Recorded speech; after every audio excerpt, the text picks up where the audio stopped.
Hi everyone, আসসালামু আলাইকুম। This is Sonia from Sonia রান্নাঘর। আর আজকের এপিসোডে দারুণ মজার রাজকীয় স্বাদের গাজরের পায়েস রান্না করে দেখাবো। এই রান্নার প্রসেসটা এতটাই সহজ যে কেউ কিন্তু তৈরি করে ফেলতে পারবে না। খেতে এত মজার, বাসায় একবার রান্না করলে সবাই বারবার খেতে মন চাইবে। কালারফুল এই রাজকীয় পায়েসটা রান্না করতে হলে অবশ্যই আমার সম্পূর্ণ রেসিপিটি দেখতে হবে এবং রেসিপিটি দেখে বাসায় ট্রাই করতে হবে। আর আমাকে কমেন্টসে জানাতে ভুলবেন না আসলেই এই রেসিপিটি আপনাদের কাছে কেমন লেগেছিল।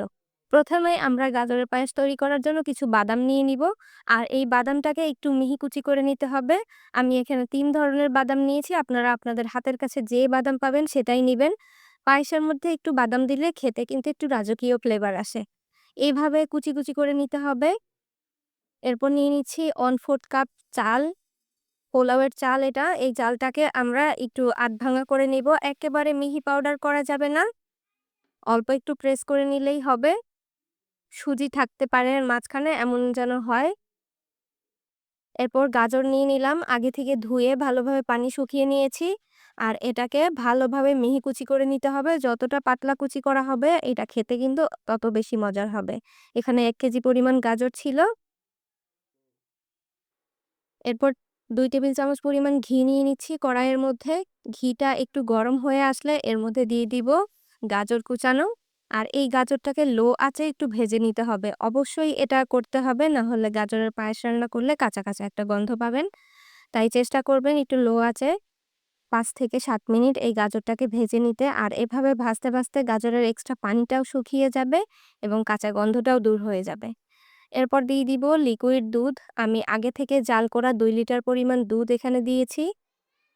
সাথে ২ টুকরো এলাচ, ১ টুকরা দারচিনি এবং 1/4 কাপ দিয়ে দিচ্ছি পাউডার মিল্ক। এটা দিলে আমাদের এই পায়েসটা আরো একটু গাঢ় হয়ে যাবে আর খেতে বেশি ভালো লাগবে।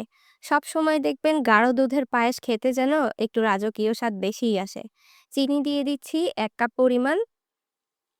চিনি দেওয়ার পরে আরেকটু পানি ছেড়ে দিবে, তাই একটু জাল করে নিয়ে তারপর আমরা এর মধ্যে চালের গুঁড়াটা এড করব।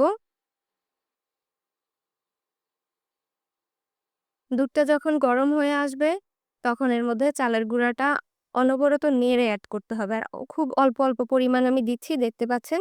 কারণ একসাথে সবটুকু দিয়ে দিলে কিন্তু চালের গুঁড়াটা দলা হয়ে থাকবে, মিশতে চাইবে না।